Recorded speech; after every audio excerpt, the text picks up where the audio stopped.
안녕하세요. 미국 주식 알고 투자하기 채널입니다.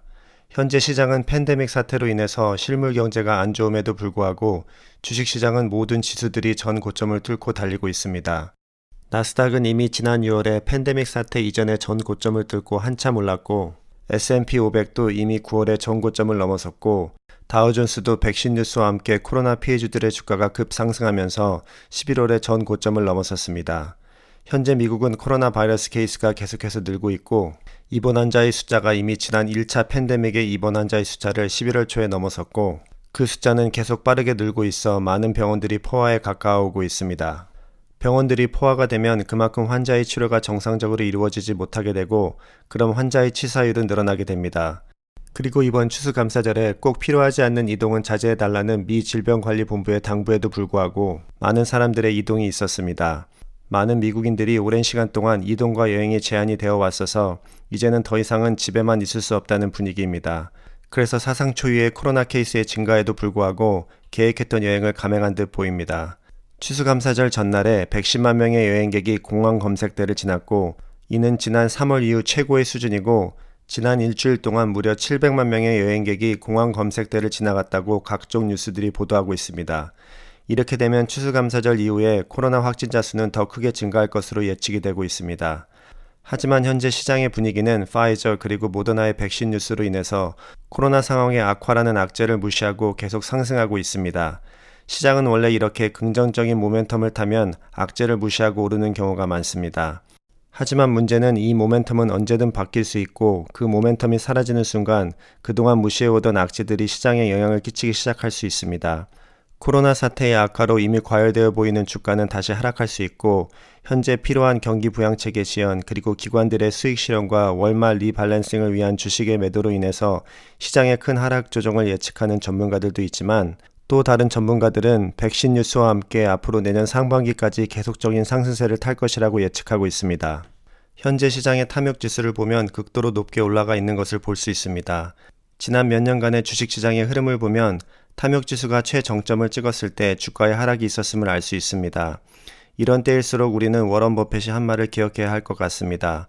워런 버핏은 남들이 욕심을 부릴 때 두려워하고 남들이 두려워할 때 욕심을 부려라라고 투자자들에게 조언을 하였습니다. 지금 시장의 탐욕지수가 최고점을 향해 달려가고 있을 때 지금은 우리가 욕심을 내야 될 때가 아니라 두려워해야 할 때라고 생각을 합니다. 그렇다면 지금 다 팔아야 하나 하는 고민을 하시는 분들이 많이 있으리라 생각합니다. 하지만 주식시장을 예측한다는 것은 불가능합니다. 시장의 최고점을 예측하려 하고 최고점에서 다시 팔고 다시 바닥으로 떨어지면 사겠다고 하는 것도 욕심이라고 할 수 있습니다. 주식시장이 쉽지가 않은 게 떨어질 것 같아서 매도하고 나왔는데 그리고 다시 떨어지기 시작하면 사겠다는 계획을 가지고 매도했는데 주가가 자신이 원했던 만큼 떨어지지 않고 다시 올라가기 시작하면 다시 들어가는 게 쉽지가 않습니다. 자신이 매도한 주가보다 주가가 더 올라가면 사람들은 지금 다시 매수하면 이미 손실이 나는 것이니 다시 매수하기가 힘들고 자신이 매도한 가격보다 더 떨어지기를 바라면서 계속 기다리게 됩니다. 그러다 주가가 계속 올라가면 이제는 자신이 매도한 가격보다 더 차이가 나서 더 매수하기가 힘들어집니다. 그리고 그 종목들은 억울해서 더 이상 보기도 싫어집니다. 그래서 한번 매도한 종목은 주가가 자신이 예상한 대로 떨어지지 않고 다시 오르기 시작하면 다시 매수하기가 쉽지 않습니다. 그럼 이런 탐욕지수가 최고점에 가까워지고 있는 이 시점에서 저를 포함한 주식을 하시는 모든 분들의 고민은 지금 어떻게 해야 할까입니다. 특별히 주식을 시작한 지 얼마 안 되신 분들은 이런 상황을 접해보지 못했기 때문에 이런 상황을 어떻게 대처해야 할까 하는 고민을 더욱더 하게 될 것입니다.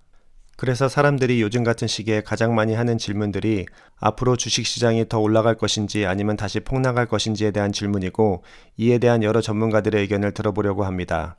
하지만 전문가들마다 주식시장을 긍정적으로 보는 분들도 있고 다시 폭락을 할 것이라는 부정적인 시각도 있을 것입니다. 하지만 주식시장은 아무도 예측할 수 없습니다. 주식의 대가라 불리는 사람들도 의견이 항상 갈리는 게 주식시장입니다. 그렇기 때문에 개인 투자자들이 앞으로 주식시장을 예측한다는 것은 불가능하다고 생각합니다. 이런 때일수록 내가 폭락하기 전에 주식시장을 빠져나와야 하는지 아니면 버티고 있어야 하는지에 하는 고민을 하기보다는 자신이 투자한 기업을 다시 한번 살펴보고 검증해야 한다고 생각을 합니다.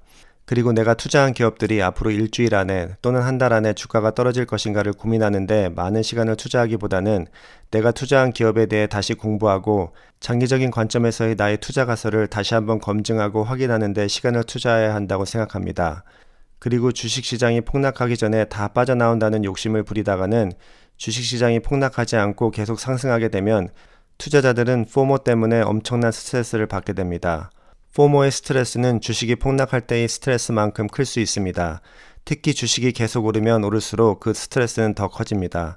그렇다고 주식시장이 계속 오를 것이라고 생각해서 자신의 가진 모든 유동자산을 주식시장에 넣어버리면 주식시장이 큰 폭의 조정을 겪거나 폭락했을 때 아무 대처도 할 수 없고 다시 오를 때까지 기다림의 스트레스가 크고 또한 더 폭락할 거라는 두려움에 손해를 보고 매도하는 일이 생기게 됩니다. 그렇기 때문에 이럴 때 개인 투자자들에게 이 상황을 대처하는 가장 현명한 방법은 자신의 포트폴리오의 주식과 현금 비중의 조절을 통해서 상황을 대처해야 하는 것이라고 개인적으로 생각합니다. 주식시장이 과열되고 탐욕의 지수가 올라갔을 때 만약 자신이 가지고 있는 현금이 하나도 없다면 이럴 때 현금을 일정 부분 확보해 놓는 것이 중요하다고 생각합니다. 그 현금이 자신의 투자 성향에 따라서 20%가 될 수도 있고 30%가 될 수도 있고 40%가 될 수도 있고 또 그 이상이 될 수도 있다고 생각합니다. 이렇게 일정 부분의 현금이 확보가 되어 있다면 주식시장이 계속 오르더라도 나머지 자신이 계속 보유하고 있는 주식이 오르기 때문에 계속해서 수익을 낼 수가 있고 주식시장이 폭락하더라도 준비한 현금 자산으로 좋은 가격에 좋은 기업의 주식을 살 수 있는 기회가 생기게 됩니다. 물론 일정 부분의 현금을 주식에 투자하지 않고 가지고 있으면 주식시장이 계속 상승했을 때 시장에 100% 투자한 사람보다는 수익이 좀 더 적게 날 수 있지만 그것을 아쉬워하기보다는 내 자산과 내 자신을 보호하기 위해서 든 비용이라고 생각하셔야 한다고 생각합니다. 어떻게 보면 지금 이야기는 투자의 기본이라고 할 수 있는데 주식시장은 투자자의 심리가 주가의 움직임에 영향을 너무 받아서 투자의 기본을 지켜나가는 게 생각보다 쉽지가 않습니다. 그렇기 때문에 이럴 때일수록 주식시장이 앞으로 더 오를까 아니면 폭락할까 하는 고민만 하시기보다는 투자의 기본으로 돌아가서 생각해 보는 것이 중요한 때라고 생각합니다. 현재 주식시장은 전문가들도 경험해보지 못한 이례적인 상황에 놓여 있습니다. 개인 투자자로서 주식시장의 하락을 예측해서 다 빠져나오겠다는 것도 욕심일 수 있고 앞으로 상승장이라고 생각해서 올인해서 최대한 수익을 내겠다는 것도 욕심일 수 있습니다. 앞으로 시장의 변동성은 계속 이어지리라 생각합니다. 시장의 방향을 예측하는데 모든 시간을 집중하기보다는 시장이 상승하던 하락하던 여러분은 준비가 되어 있는지 자신의 포트폴리오를 다시 한번 점검하는 시간을 가지시기 바랍니다. 오늘 다룬 내용들은 투자의 경험이 많이 없으셔서 고민하시는 분들에게 조금이나마 도움이 되었으면 하는 마음에서 드리는 비전문가의 개인적인 의견이고 투자의 결정은 개인의 몫이고 모든 투자의 결과에 대한 책임은 개인에게 있음을 기억하시고 많은 다른 분들의 의견도 참고하시기 바랍니다. 오늘도 영상을 시청해 주셔서 감사드리고 이 영상이 도움이 되셨다면 구독과 좋아요를 눌러주시기 바랍니다. 감사합니다.